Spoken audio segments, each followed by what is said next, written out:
श्री शिवाय नमस्तुभ्यम। तो आपके सामने लेकर आए फिर से एक और उपाय और प्रदोष के कुछ और उपाय। सबसे पहले तो लाइक कर दो, सब्सक्राइब कर दो और शेयर कर दो। तो पहला जो उपाय है वो है प्रदोष का उपाय। ये है गुरु प्रदोष। गुरु प्रदोष के दिन प्रदोष काल में आपको ये कार्य करना है। जो भी माता बहन सभी उपाय कर चुकी है, सभी उपाय करके थक चुके हैं, कौन सा उपाय करें उनको समझ नहीं आ रहा, तो अब आप ये उपाय ज़रूर करो। कई वर्षों से आप प्रयास कर रहे हो फिर भी आपकी गोद नहीं भर रही, तो उसके लिए आप एक बार ये प्रयास करो। गुरुवार के दिन दक्षिण दिशा में इसी प्रकार से खड़े हो जाओ और अपने साथ में लेकर जाओ। दक्षिण दिशा में खड़े होकर एक चावल का दाना और एक कलश जल। अब ये ले जाकर सबसे पहले तो भगवान शंकर के शिवलिंग जहाँ है, शिव मंदिर में आप गए हो, तो ठीक उसके पीछे जो दक्षिण दिशा है वहाँ खड़े हो जाओ। यहाँ खड़े होकर सबसे पहले कलश से जल समर्पित करो शिव जी पे, और जल समर्पित करते हुए आपको अपनी कामना बोलनी है। इसके बाद में एक चावल का दाना आपको अपने हाथ पर रखना है।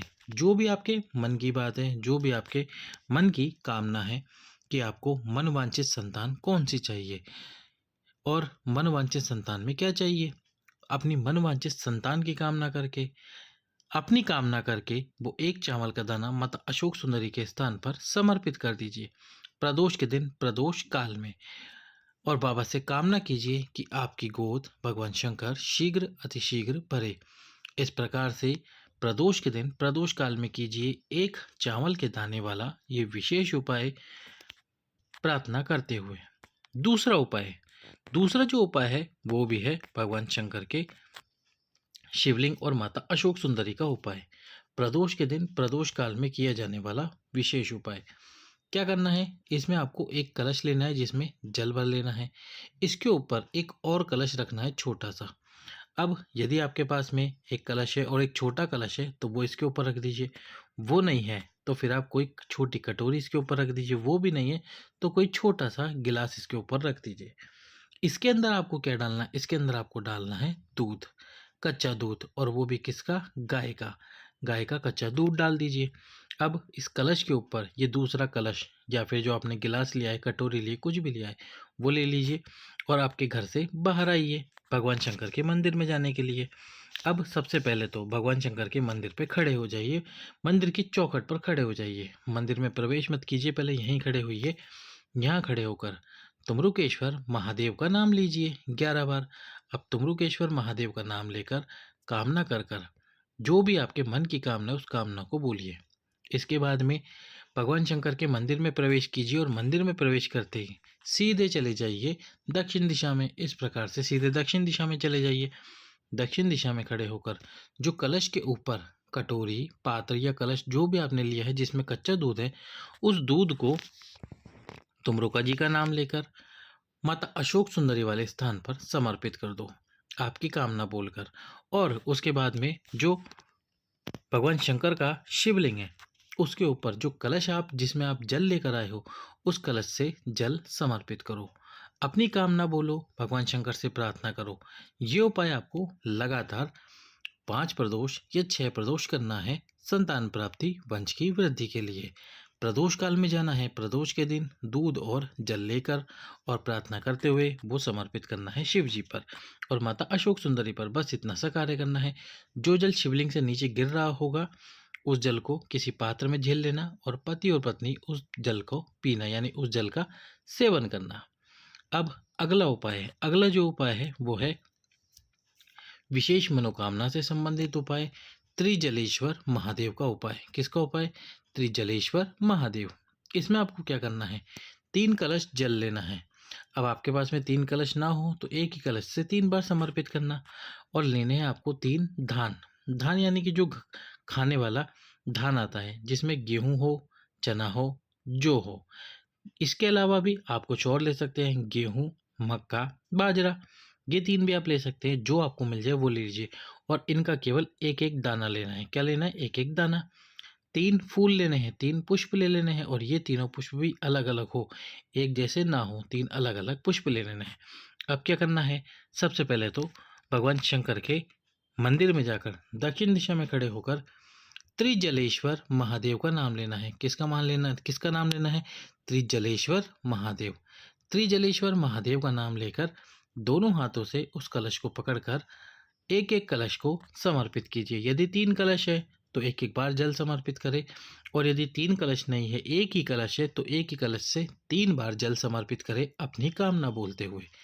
इसके बाद में आपको क्या करना है, जो 3 धान है और जो 3 पुष्प है आपके पास अलग अलग, वो सभी समर्पित कर दीजिए यही त्रिजलेश्वर महादेव के नाम से।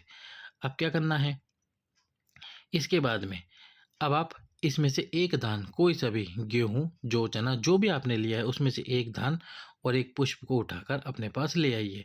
प्रदोष काल में आपको ये उपाय करना है। अपने पास लाकर किसी कटोरी में, किसी प्लेट में अपने पास रख लीजिए। जो भी आप कामना बोल कर लाए हैं कि बाबा मेरी ये कामना है, मैं ये कामना बोल कर उपाय कर रही हूँ या कर रहा हूँ। जब आपकी कामना पूरी हो जाए, अब वो कामना 5 दिन में पूरी हो, 10 दिन में पूरी हो, अगली प्रदोष पर पूरी हो, जब भी पूरी हो, तो आपको उसके बाद जो भी प्रदोष आए, जैसे कि मान लो आपकी कामना 10 दिन बाद पूरी हुई, तो जो प्रदोष पड़ेगी 10 दिनों के बाद में, उस प्रदोष को फिर से वैसे ही आपको उपाय करना है। 3 कलश जल लेकर जाने हैं, जैसा आपने करा था, 3 कलश जल लिए थे या 3 बार जल समर्पित करा था, वैसे ही आपको कलश ले लेना है। 2 धान और 2 पुष्प ले लेने हैं। एक पुष्प तो जो आपके पास में घर पे रखा है, जो आप शिव मंदिर से लेकर आए थे वो, और एक जो धान आप पहले से ही लेकर आए थे वो दोनों लेने हैं, और 2 नए पुष्प और 2 नए धान ले लेने हैं। अब ये 3 हो जाएंगे, ये भी 3 हो जाएंगे।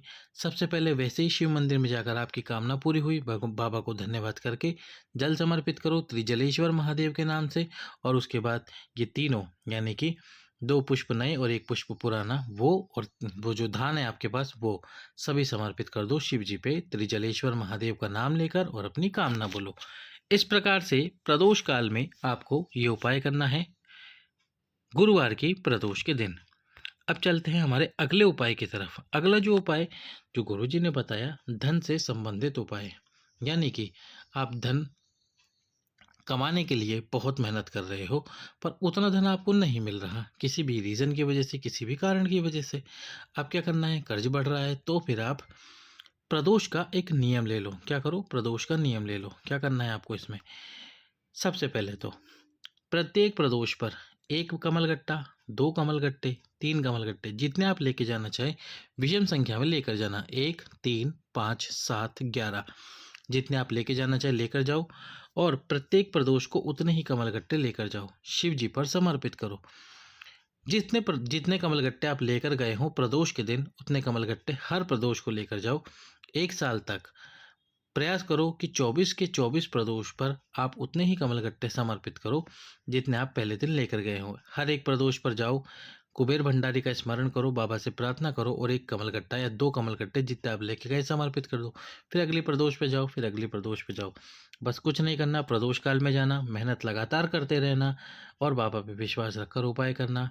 12 महीने की 12 प्रदोष पूरी होने से पहले ही बाबा आपका हाथ पकड़ लेगा, और जितनी आप मेहनत कर रहे हो उससे कई गुना आपको धन भी प्राप्त करवाएगा। तो इस प्रकार से करना है ये उपाय। अब एक ऐसा उपाय जो 5 कार्य करेगा आपके। पहला, आपको धन की प्राप्ति कराएगा यदि जीवन में धन प्राप्त नहीं हो रही। कोई विशेष मनोकामना है आपकी, यदि कोई विशेष कामना है जो पूरी नहीं हो रही, उस विशेष कामना को पूरी करेगा। यदि आपको कोई दोष है, चाहे वो किसी भी प्रकार का दोष हो, उस दोष को समाप्त करने में आपकी सहायता करे, यानी कि वो दोष दूर करेगा। इसके साथ ही यदि कोई वास्तु दोष है, उस वास्तु दोष को भी दूर करेगा। और यदि आपकी कामना संतान प्राप्ति की है, तो आपको संतान भी प्राप्त कराएगा। बस करना क्या होगा आपको, प्रत्येक प्रदोष को प्रदोष काल में 2 दीपक ले लो। दोनों दीपकों में लंबी बात गोल बात, लंबी बात गोल बात। पहला दीपक बेलपत्र के वृक्ष के नीचे चले जाओ और बेलपत्र के वृक्ष के नीचे प्रज्वलित करो। दूसरा दीपक भगवान शंकर के मंदिर में शिव जी के सामने अपनी कामना करते हुए, जो भी आपके मन की बात है उसका स्मरण करते हुए प्रज्वलित करो। इस प्रकार से आपको ये उपाय करना है। 1 दीपक या 2 दीपक आप प्रत्येक प्रदोष को प्रदोष काल में प्रज्वलित करो। यदि आसपास बेलपत्र का वृक्ष नहीं है, तो ये दोनों दीपक शिव जी के सामने प्रज्वलित करके आओ, अपनी कामना बोल कर आओ। इस प्रकार से आपको ये उपाय करना है। यदि आप कोई उपाय नहीं कर सकते, आपके पास बेलपत्र नहीं है, कमलगट्टा नहीं है, कुछ भी नहीं है, तो दीपक तो होगा, बस दीपक ले लो और दीपक लेकर दीपक प्रज्वलित करो। अब इसमें भी आप पूछोगे कि आटे का दीपक ले या मिट्टी का दीपक ले। आटे का दीपक ले लीजिए। और यदि आप शिव मंदिर में दीपक रखे हैं, उन्हीं दीपकों में ये उपाय करना चाहते हैं, तो सबसे पहले एक नया दीपक खरीदिए मार्केट से। उस नए दीपक को शिव मंदिर के अंदर रख कर आइए। उसके बाद आप शिव मंदिर के किसी भी दीपक में ये उपाय कर सकते हैं। आपको दीपक लेकर जाने की भी ज़रूरत नहीं है घर से। तो इस प्रकार से करना है ये उपाय। लाइक, सब्सक्राइब, शेयर करें। हर हर महादेव।